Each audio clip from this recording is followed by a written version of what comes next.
flavoured news. Hashtag get Adam Pacitti in the Rumble. That should be trending by now. Look at him. That man is chomping at the bit. He is frothing at the gums to be a part of the Rumble. I want it. Look at that froth go. Look at that froth. Some more Rumble-based news. In fact, you might want to write some of this down because you'll need it when you get in the Rumble. Some good factors. Look, if we can get a Full Sail crowd chanting, we can get you in the Royal Rumble. We can get me in front of 27,000 people. Without a shadow of a doubt. Tossing out Roman Reigns. Yes, we can. Get rid of the out. News. A WWE Superstar is set to be returning soon.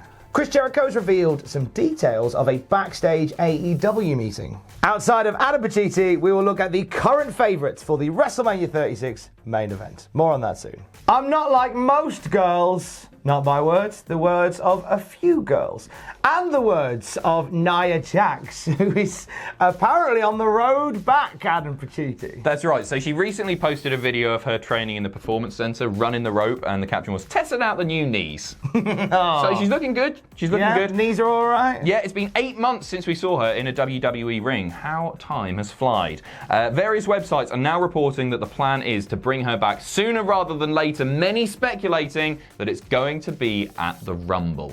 That makes sense. Yeah. I don't want her to win that match. No. But also, I'd like her to last until the final four or so, especially if she's returning and she's the big one that they've got to get over the top rope. The big one never wins. Nia Jax and Piper Niven.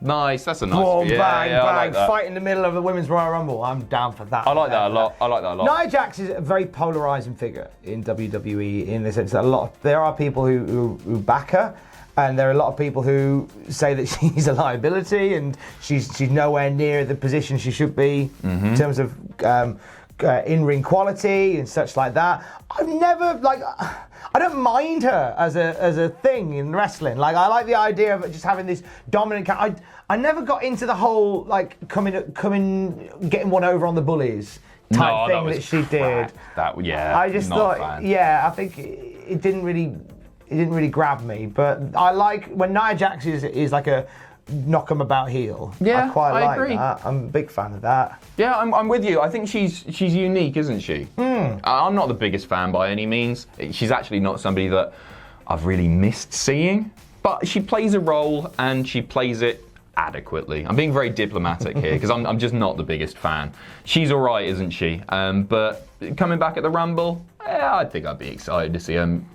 I enjoyed her thing in the men's Rumble. That felt like quite a moment. Yeah, RKO by Randy and stuff. The bit where she was dominating people initially, and then it was just that thing of all your finishes. Everyone has a go. Yeah, I quite like that. I thought it was just because you don't see stuff like that happen in WWE very often, where someone like Nia Jax comes in, takes out R-Truth, and just starts taking the fight to everybody. I liked it. I'm down for that. Sure. I'm here for that sort of thing. Hopefully the new knees are functioning properly. And she's back in the ring pretty soon. So Chris Jericho's been taking a few of the guys backstage to task at AEW. There's been a thing that a lot of fans have noticed in AEW regarding tag team matches and how the rules of the tag team match are quite loose and fast.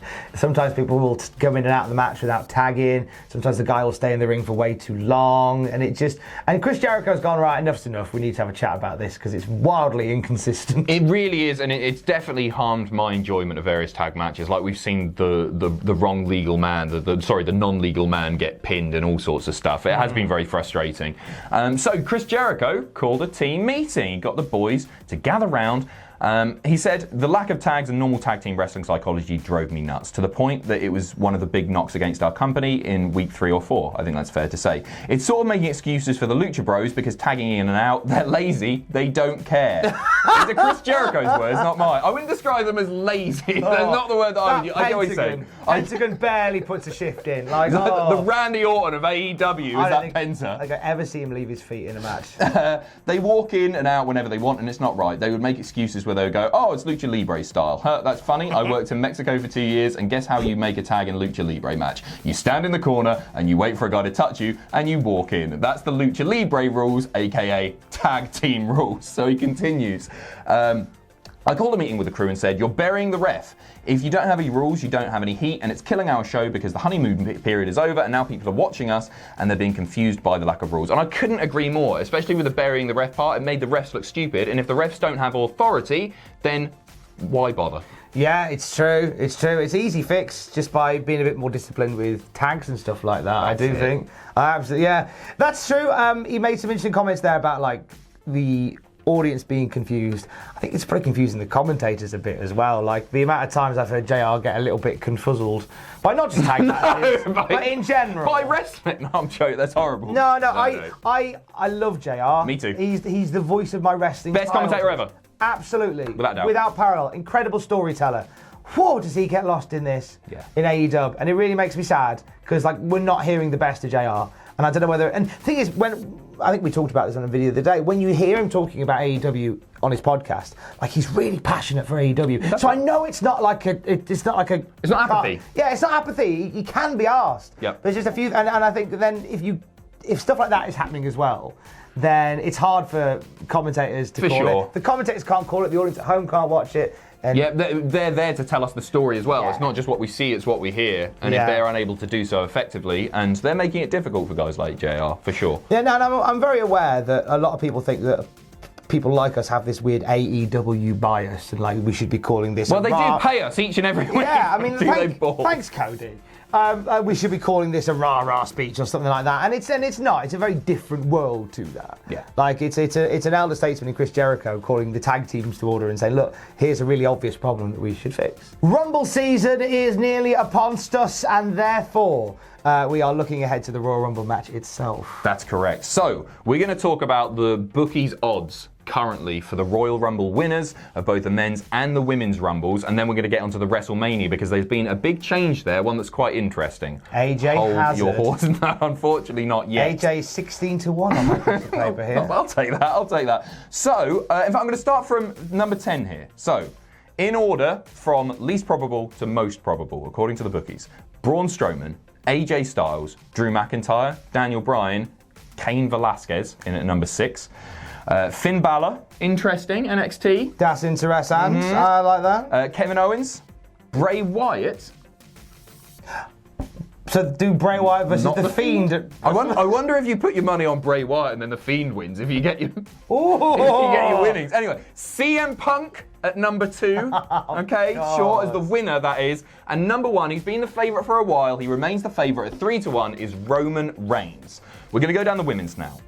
Starting from the top. Alexa Bliss, Becky Lynch, Nikki Cross above Alexa Bliss there, interesting. Lacey Evans, Sasha Banks, Rhea Ripley. Oh, I think Ripley will be NXT Women's Champion by that point, so I don't think she'll play a part in the match. Yeah, I'm with you there. I don't think. I think she's already there. Charlotte Flair, Kairi Sane, Shayna Baszler. There's my money. There's my money. Or Ronda Rousey, a 3-1. She has talked recently in interviews about wanting to come back, but wanting to still be there for her family and not half-ass either of them, basically. So she wants to come back, and she might not do a full-time schedule. I think she's going to come back part-time, and I think the Royal Rumble could be that time as well. So you want to think just win the Rumble, make a few appearances on TV, WrestleMania main event against Becky Lynch? It'd be a shame. Maybe yeah. I feel like it's like they set up the Baszler thing so beautifully. I feel like it has that should go to Mania for sure. In fact, I'm going to put money on Shayna Baszler today. Are you going to do that? Yeah, because I feel like I'm going to be skint in January. 5-1. I feel like I'll put a couple of grand on. I'll put a few grand on Shayna Baszler. Right. So the WrestleMania 36. Sorry, I'm not putting a few grand on Shayna Baszler. By the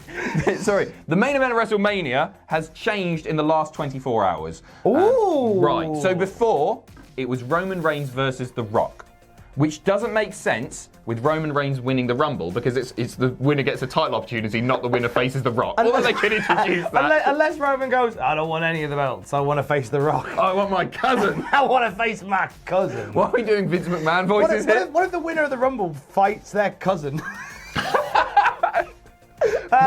Bray versus Bo. Oh no, they're brothers. What am I on about? Winner fights a family member. Yeah, I like that. IRS versus Bray with Bo in his corner. That Yes, is a please. main event. The second favourite we'll just mention is Roman Reigns versus Seth Rollins. But the new favourite, which makes far more sense given the favourite for the Royal Rumble, the new favourite is Roman Reigns versus Bray Wyatt. Ooh. Well, that makes sense. He's the current champion. Roman Reigns winning the Rumble. WWE title on the line, main event, cool. That's a spicy little chicken, that is. Yeah, I'm down with that. I think that's probably what they'll do. And that, part of me is filled with optimism and hope here, because that means that Bray will, if this is correct, go all the way to WrestleMania with the title, which I think he needs to do. But I think Roman's beating him there. He is indeed. That's Roman's big comeback, because Roman's really been so far away from the main title picture. Which has been good. It's been really refreshing. It needed to happen. I think we're now at a point where people like him again. Mm-hmm. Well, we'll see come WrestleMania when he gets booed. It's such a delicate balance, because the Fiend is still very popular. I was only thinking about this yesterday. Just imagine what they're going to do for the Fiend's entrance in WrestleMania. How good that's going to be. I can't wait to see that 3D graphic on just our screens. He's spooky in word art, 3D text. He's a spooky boy. Comic Sans. I'm all for it. Hashtag Adam Pacitti for Royal Rumble. Get this boy in the Rumble. Get him up against everybody. Let's get him in the Rumble. Go into Mania, Mum.